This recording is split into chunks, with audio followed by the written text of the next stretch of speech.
Simple things like recording a video, never been a challenge for me. But this is how the Lord gonna put all of us in check.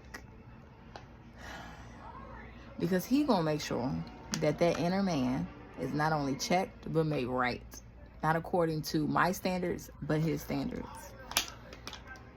I have been wrestling, worn, and thrown up my hands to discontentment.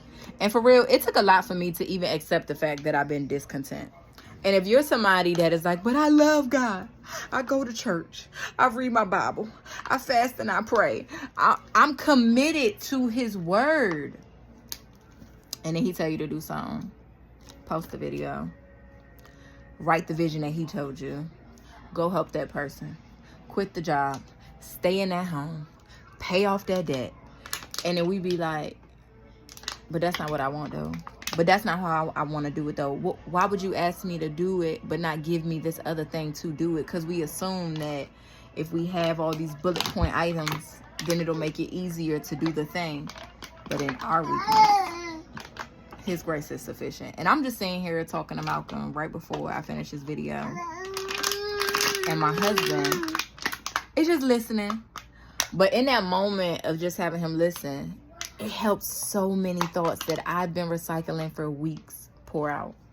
Number one, being that it's taken me so long to do something as simple as posting videos to just share my life, because I've been disappointed the last 6 years.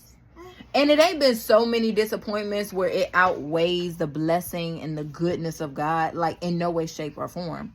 But it's been disappointments and things that I've made my God. And even that is hard to admit. But the word is always going to settle that thing. I like to tell myself, share what you feel. Release what you feel. But settle on what you know is true. What you know is facts. Okay? And what you know to be God. 2 Timothy chapter 7. The baby right here. Chapter 2. Oh, I saw a little cut right there when I did like that. Y'all saw my... Oh!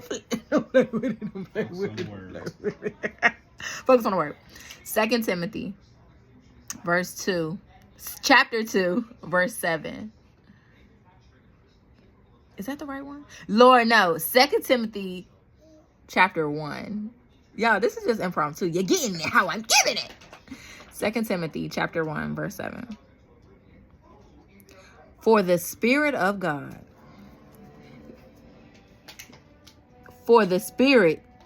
God gave us does not make us timid, but gives us power, love, and self-discipline. Again. For the Spirit God gave us does not make us timid, but gives us power, love, and self-discipline.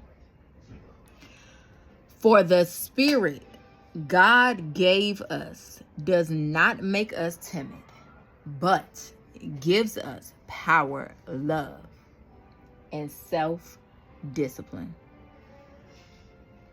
I needed every bit of that, because somebody might meet me and be like, she not timid in no way, shape, or form, right? It's like, check out, watch out now.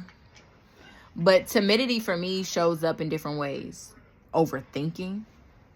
Because at that point, I'm making how I want it to look, how I want it to work out. I let that outweigh my obedience to just do what God told me to do. Just do it. And the reality is, it's how it's going to be perceived by people. I make it about what I'll look like in the eye of the viewer, the watcher, the bystander. But the truth of the matter is, see, that's the reality. I was just telling my husband that. He was like, well, babe, why are you struggling recording videos? Because I can't plan things these days because we keep having kids. Which is a blessing. 3 kids in 5 years. But with that is constant adjustments. Constant right flexibility. And it is a blessing. But I have craved and desired, and I have made my foundation planning executing and getting a result that I desire in the way that I want it to show up. And it's not the reality, women. It's not the reality, mom. It's not the reality, dad, because you're called to serve people who are not only new to this world, but new to their life and yours too. And we're constantly changing and evolving.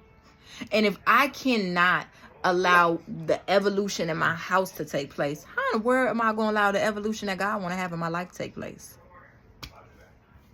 So again, have your schedule. Have your plan. Because my husband will tell you, I'm going to plan it down. But I can't allow that to be my little G God. I can't allow that to be the thing I get contentment for or from. I can't allow that to be the thing that settles me so that I'm completely satisfied in Christ and Christ alone. Because the spirit that God gave you and gave me, put your name in it.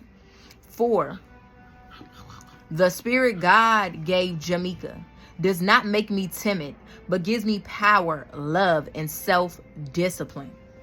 Because that be the thing. When you give your life to Christ and you become a Christian, the devil will have you to think, child, waiting is a waste.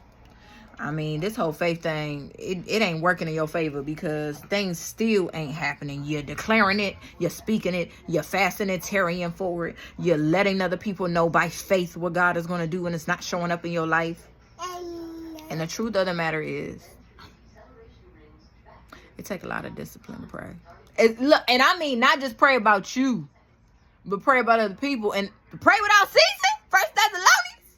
To pray without ceasing, it takes some discipline to say, I'm not going to do that. I'm going to go talk to God.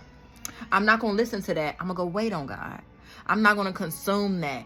I'm going to sit with God. That takes so much discipline. And to love. And I mean that 1 Corinthians love, that love that doesn't boast, that love that does not record wrongs, that love that is not prideful, that love that is long-suffering, that love, yeah, that's what the Spirit has given us in 2 Timothy chapter 1, verse 7. Stay prayed up and plugged in. It's worth the work. It's worth the wait. It's worth the faith.